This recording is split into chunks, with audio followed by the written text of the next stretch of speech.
SV news కు స్వాగతం. ముందుగా హెడ్లైన్స్. ప్రధాని మోదీ రాజీనామా, మళ్లీ ముహూర్తం ఫిక్స్. భాజపా గెలవడానికి భారాసా ఓట్ల బదలాయింపే కారణం సీఎం రేవంత్ రెడ్డి.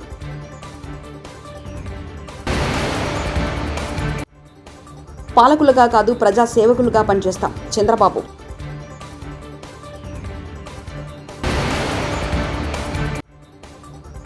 ఎమ్మెల్యేగా సంపూర్ణ జీతం తీసుకుంటా, ఎందుకంటే పవన్ కళ్యాణ్. ప్రధాని నరేంద్ర మోదీ తనతో సహా మంత్రివర్గ సహచరుల రాజీనామాలను రాష్ట్రపతి ద్రౌపది ముర్ముకు బుధవారం నాడు అందజేశారు. రాష్ట్రపతి భవన్కు మోదీ స్వయంగా వెళ్లి రాజీనామాలను సమర్పించారు. వాటిని రాష్ట్రపతి వెంటనే ఆమోదించారు. కొత్త ప్రభుత్వ ప్రమాణ స్వీకారం జరిగేంత వరకు అపర్ధర్మ ప్రధానమంత్రిగా కొనసాగాలని మోదీని కోరారు.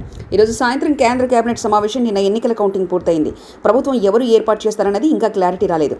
ఈ నేపథ్యంలో ఇవాళ కేంద్ర కేబినెట్ సమావేశం కానుంది.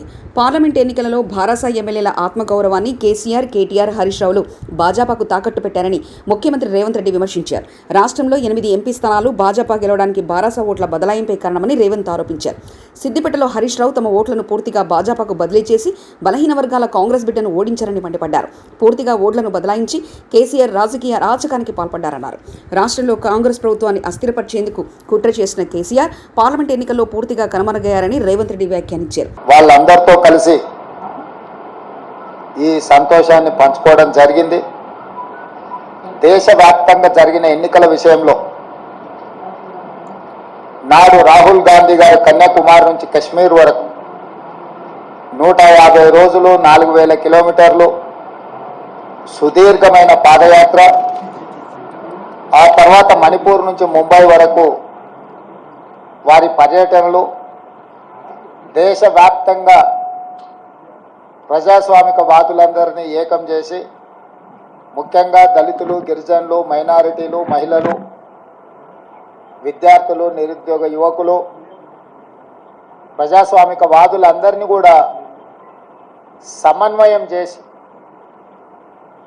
నరేంద్ర మోడీ, భారతీయ జనతా పార్టీ నేతృత్వంలో నడుస్తున్న ఎన్డీఏ ప్రభుత్వం ప్రజా వ్యతిరేక నిర్ణయాలను, పరిపాలన వైఫల్యాలను దేశ స్థాయిలో ప్రచారం కల్పించి ఎన్డీఏ కూటమికి ప్రత్యామ్నాయంగా ఇండియా కూటమిని ఏర్పాటు చేసి వీలైనంత మేరకు సహకరించిన వాళ్ళందరినీ సహకారం తీసుకొని సమన్వయం చేసుకొని ఏఐసిసి అధ్యక్షుడు మల్లికార్జున్ ఖర్గే గారు, శ్రీమతి సోనియా గాంధీ గారు, రాహుల్ గాంధీ గారి యొక్క పాదయాత్ర సృష్టించిన ప్రభావాన్ని, ఎన్నికల్లో కూటమికి అఖండ విజయం కట్టబెట్టినందుకు ఆంధ్రప్రదేశ్ ప్రజలకు మనస్ఫూర్తిగా శిరస్సు వంచి నమస్కరిస్తున్నారని తెలుగుదేశం పార్టీ అధినేత చంద్రబాబు అన్నారు.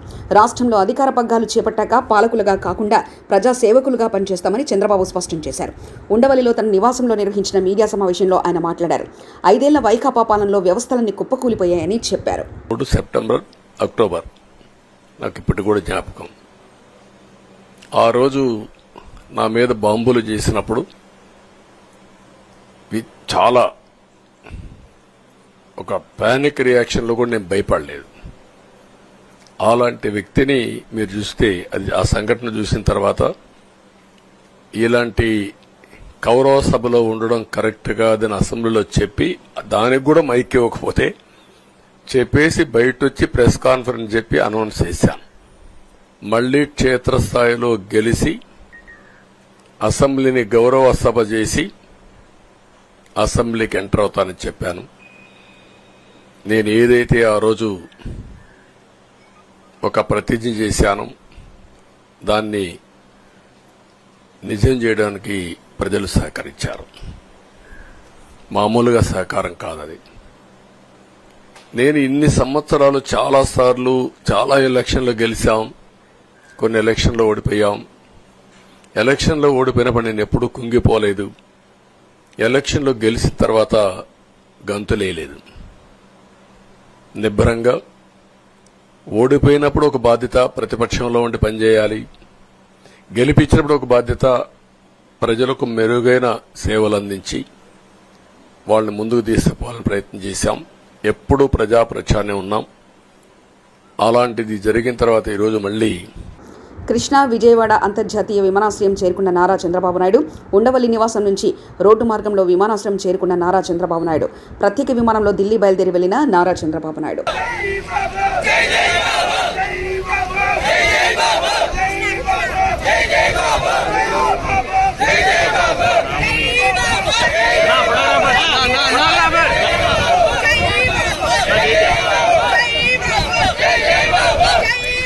పోటీ చేసిన అన్ని స్థానాల్లోనూ భారీ మెజార్టీతో గెలిచి చరిత్ర సృష్టించామని జనసేన అధినేత పవన్ కళ్యాణ్ హర్షం వ్యక్తం చేశారు. ఎమ్మెల్యేగా తాను సంపూర్ణ జీతం తీసుకుంటున్నానని చెప్పారు. తీసుకున్న ప్రతి రూపాయికి జవాబుదారీతనంగా వ్యవహరిస్తానన్నారు. తాను తప్పు చేస్తే చొక్కా పట్టుకుని నిలదీసే అధికారం ప్రజలకు ఉందన్నారు. జనసేన తరఫున విజయం సాధించిన ఎమ్మెల్యేలు ఎంపీలతో మంగళగిరిలోని పార్టీ కార్యాలయంలో పవన్ సమావేశమయ్యారు. పిఠాపురంలో తన గెలుపుకు కృషి చేసిన వర్మకు కృతజ్ఞతలు తెలిపారు. సైనికుల తరపున, వీర మహిళల తరపున, పార్టీ పోటీ చేయని పార్టీ నాయకులందరి తరపున మా అందరి ఆశీస్సు మీరు తీసుకెళ్తున్నారు ముందుకు రేపోతాను. అంటే మీరు ఒక్కళ్ళే వెళ్ళట్లేదు అసెంబ్లీకి. వెనక జనసేనకు నిలబడ్డ ప్రతి ఒక్క నాయకులు, పోటీ చేయని నాయకులందరూ కూడా, రక్తం ధారబోసిన జన సైనికులు, అసలు అలుపెరకు ఇంట్లో నుంచి బయటికి రాని వీర మహిళలు, అసలు మామూలుగా ఇంట్లో నుంచి బయటికి రా, అలాంటి వాళ్ళు బయటకు వచ్చి మరి తిరిగారు మనకి. సో వారందరూ ఆశయాలు మీరు ముందుకు తీసుకెళ్తారు. మన పార్టీ నాయకులు, జన సైనికులు, వీర మహిళలు, మన మద్దతుదారులు కాకుండా 5 కోట్ల మంది ప్రజల ఆకాంక్షల్ని మీరు అసెంబ్లీలోకి తీసుకెళ్తాను. మరి దాంట్లో నేను కూడా భాగస్వామ్యం అయినందుకు మనస్ఫూర్తిగా నేను ధన్యవాదాలు తెలియజేస్తాను. ఒక చిన్న పార్టీ, ఒక మార్పు జరగాలి, ఒకటి సాధించాలంటే ఎంతమంది పని చేస్తే తప్ప ఒక చిన్నపాటి మార్పు రాదు. అలాంటిది ఒక కీలక 5 కోట్ల మంది ప్రజలకు సంబంధించిన భవిష్యత్తు. ఈరోజు జనసేన విజయం, టీడీపీ విజయం, భారతీయ జనతా పార్టీ విజయం ఏ స్థాయికి వెళ్ళిపోయింది అంటే, కేంద్ర ప్రభుత్వం అధికారంలో కూడా చాలా కీలకమైన ఒక, అంటే ఈరోజు మన అందరం కష్టపడింది, ప్రజలందరూ మనకి నమ్మకం పెట్టి మనం నిలబడి ఉంచింది, ఇది మర్చిపోలేదు. ఇప్పుడు దాకా పొలిటికల్ ప్రాసెస్లో గత 10 దశాబ్ద కాలంలో మన ముఖ్యంగా లాస్ట్ అర దశాబ్దం కాలంలో ఏ స్థాయిలో చూసాం. మనం ఒక కొత్త ప్రెసిడెంట్ ఇవ్వాలి పాలిటిక్స్కి. వ్యక్తిగత దోషం లేని, క్యారెక్టర్ని అసాసినేట్ చేయని పాలిటిక్స్. ఈ మార్పు ఏదో రావాలి. ఎందుకంటే టీవీల్లో సినిమాలకి సెన్సార్ ఉంటుంది, టీవీలకి సెన్సార్ ఉండదు. సినిమాలు ఎవరన్నా కూర్చోబెట్టి ఏదైనా మాట్లాడితే, మన ఈవెన్ అసెంబ్లీలో మాట్లాడితే రికార్డు నుంచి తొలగిస్తారు. నాయకులు బయటకు వచ్చి మాట్లాడితే రికార్డు నుంచి తొలగించలేదు. చిన్నపిల్లలు ఉంటారు, కుటుంబాలు ఉంటాయి, అని చోట మర్చిపోతాం మనం. సో అందుకని మనమే స్వీయ బాధ్యత తీసుకోవాలి, పర్సనల్ బాధ్యత మనమే తీసుకొని చేయాలి. అసలు అద్భుతమైనది ఏంటంటే, బండ్లు అవుతాయి అనడానికి నేను చాలా కాలం ఇదే వేదిక మీద చాలాసార్లు చెప్పాను. అంటే ఇది మనం నిన్న సభలో కూడా మాట్లాడమని చెప్తా ఉంటే, ఇది మనం ఇళ్ళకి కానీ పండగ చేసుకునే, సంబరాలు చేసుకునే సమయం కాదు, చాలా బాధ్యతగా ఉండే సమయం. ప్రజలు చాలా ఎక్కడెక్కడి నుంచో, మారుమూల నుంచి, ఎక్కడ యుఎస్ఏ నుంచి వచ్చి కూడా ప్రాణాలు కోల్పోయి, అసలు రాత్రనక పగలనక తిండి తినక ఒక్కొక్కరు పనిచేసిన విధానం ఇవన్నీ కదిలించేసినాయి. సహజంగా విజయం రాగానే అందరికీ ఏముంటుందంటే ఒక అతిశయం వచ్చేస్తుంది. అలాంటి అతిశయం నాకు లేదు. దయచేసి మీరు ఎవరు పెట్టుకోకుండా, నా రిక్వెస్ట్ ఇది ఒకనమాట. ఎందుకంటే మనందరికీ ఇది ఫలితాలు ఆశ్చర్యాన్ని కలిగించాయని మాజీ ముఖ్యమంత్రి వైఎస్ జగన్మోహన్ రెడ్డి అన్నారు. ఈసారి ఎన్నికల ఫలితాలు తమకు ఆశ్చర్యానికి గురి చేశాయని వైఎస్ జగన్ వ్యాఖ్యానించారు. ఆంధ్రప్రదేశ్ శాసనసభ ఎన్నికల్లో ఘోర ఫలితాలను చవిచూసిన తర్వాత వైసీపీ అధినేత వైఎస్ జగన్మోహన్ రెడ్డి ప్రెస్ కాన్ఫరెన్స్లో మాట్లాడారు. ఇలాంటి ఫలితాలను ఊహించలేదన్నారు. అక్కా చెల్లెమ్మల ఓట్లు ఎటుపోయాయో అర్థం కావడం లేదని పేర్కొన్నారు. పెన్షన్లు అందుకున్న అవ్వాతాతల ఓట్లు ఏమయ్యాయో తెలియడం లేదన్నారు. ఎన్నెన్నో పథకాలతో ప్రజలకు అండగా ఉన్నామని తెలిపారు. తీసుకుంటాం, కానీ మంచి చేయడానికి మాత్రం ప్రజలకు తోడుగా ఖచ్చితంగా ఉంటాం. వాయిస్ ఆఫ్ ది వాయిస్లెస్ కింద ఈ పార్టీ తాను చేయాల్సిన పని తప్పకుండా చేస్తుంది. పేదవాడికి అండగా ఉండే కార్యక్రమంలో ఎప్పుడూ కూడా పేదవాడికి తోడుగా ఉంటూ గలం విప్పుతుంది, పేదవాడికి అండగా నిలుస్తుంది.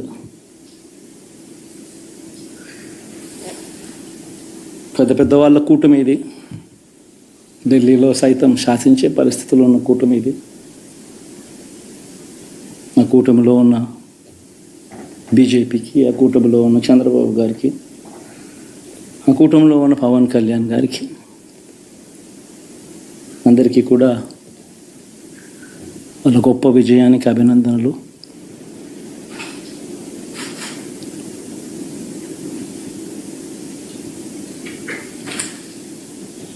ఓడిపోయినా కూడా నా ప్రతి కష్టంలో కూడా తోడుగా అండగా నిలబడిన నా ప్రతి నాయకుడికి, ప్రతి కార్యకర్తకు, ప్రతి వాలంటీర్కు, ప్రతి ఇంట్లో నుంచి వచ్చిన ప్రతి స్టార్ క్యాంపెయినర్గా నాకు తోడుగా నిలబడిన నా అక్క చెల్లెమ్మలకు, అన్నదమ్ములకు, మీ అందరికీ మనస్ఫూర్తిగా మీ అందరికీ కూడా కృతజ్ఞతలు తెలియజేస్తా ఉన్నాను.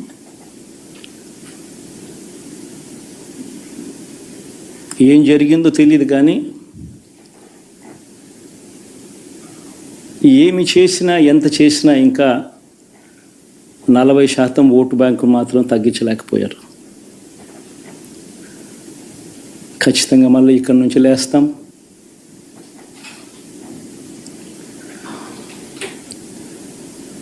మళ్ళీ ఇక్కడి నుంచి గుండె ధైర్యంతో నిలబడి మళ్ళీ లేస్తాం. ప్రతిపక్షంలో ఉండడం కొత్త కాదు, పోరాటాలు చేయడం అంతకన్నా కొత్త కాదు. నా రాజకీయ జీవితం అంతా కూడా ప్రతిపక్షంలోనే గడిపా, ఈ 5 సంవత్సరాలు తప్ప. పోరాటాలే చేశా. రాజకీయ జీవితంలో ఎవడు చూడని కష్టాలు కూడా అనుభవించా.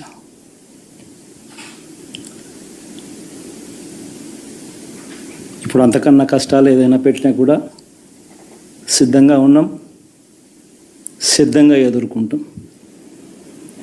ఆల్ ది వెరీ బెస్ట్ గవర్నమెంట్లోకి వచ్చిన వాళ్ళకు. Thank you. బీజేపీ పార్టీకి టీడీపీ, జేడీయూ షాక్ ఇచ్చేలా కనిపిస్తున్నాయి. ఎన్డీఏ కూటమిలో రెండో అతిపెద్ద పార్టీగా టీడీపీ ఉండడంతో కేంద్ర మంత్రివర్గంలో తమకు 9 కేంద్ర మంత్రి పదవులు, 2 సహాయ మంత్రి పదవులు, అలాగే స్పీకర్ పోస్ట్ కావాలని ఆ పార్టీ అధినేత చంద్రబాబు డిమాండ్ చేస్తున్నారట. అలాగే నితీష్ 3 కేంద్ర మంత్రి పదవులు, ఏక్నాథ్ షిండే 2, ఎల్జేపీ హెచ్ఏఎంలో చెలో మంత్రి పదవులు కావాలని పట్టుబడుతున్నారట. ఆంధ్రప్రదేశ్లో ఎన్డీఏ కూటమి గెలుపుపై తెలంగాణ సీఎం రేవంత్ రెడ్డి స్పందించారు. చంద్రబాబు ప్రమాణ స్వీకారానికి ఆహ్వానిస్తే తప్పకుండా వెళ్తానని తెలిపారు. కాంగ్రెస్ పార్టీ సూచనల మేరకే తాను నడుచుకుంటానన్నారు. ఏపీలో ఏ ప్రభుత్వం వచ్చినా స్నేహపూర్వక సంబంధాలు కొనసాగిస్తామని, సామరస్యంగానే రాష్ట్ర సమస్యలు పరిష్కరించుకుంటామని గతంలో చెప్పినట్లు రేవంత్ గుర్తు చేశారు. మేము ఏ ప్రభుత్వం ఏర్పడ్డా స్నేహపూర్వకమైన వాతావరణంలో సమస్యలు పరిష్కరించుకుంటామని నేను ముందే చెప్పిన.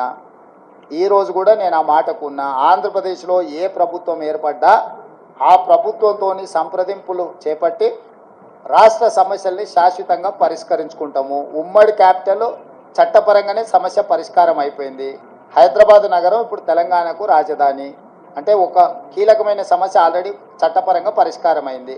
మిగతా ఆస్తుల పంపకాలకు సంబంధించి, నీటి పంపకాలకు సంబంధించి ఉన్న సమస్యల్ని తప్పకుండా కూర్చుంటాం, చర్చించుకుంటాం, పరిష్కరించుకుంటాం. మాకేం బేసిజాలు లేవు.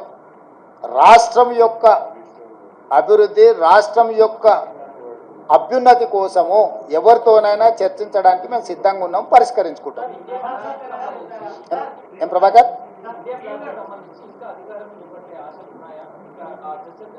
నాకు తెలియదు, నేను ఢిల్లీకి వెళ్ళలేదు. ఇండియా కూటమి ఢిల్లీలో చర్చలు చేస్తారు. మన వాళ్ళు ఎవరైనా ఉంటే అక్కడికి ప్రశ్న అడగమను.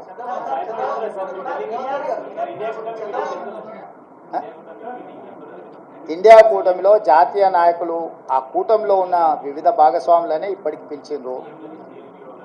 ఇంతవరకు అయితే ఆహ్వానం రాలేదు. ఏదైనా ఢిల్లీకి సూచన చేస్తే మీరు తప్పకుండా వెళ్తారు. ఆంధ్రప్రదేశ్లో ఎవరూ ఊహించని రీతిలో తెలుగుదేశం పార్టీ కూటమి విజయం సాధించిందని సిపిఐ జాతీయ కార్యదర్శి కె నారాయణ అన్నారు.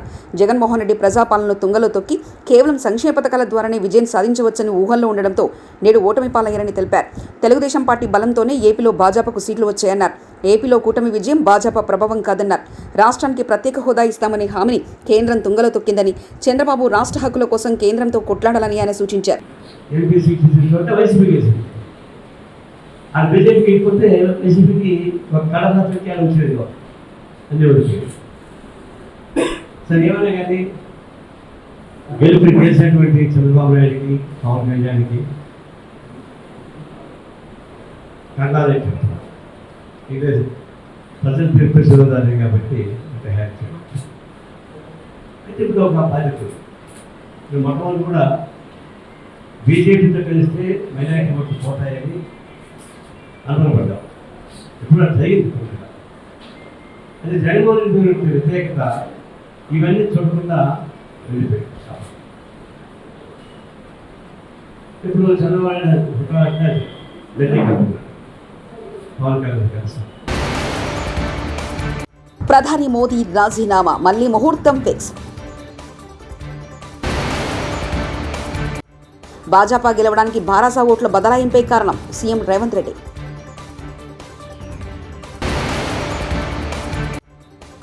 పాలకులుగా కాదు ప్రజా సేవకులుగా పనిచేస్తాం చంద్రబాబు.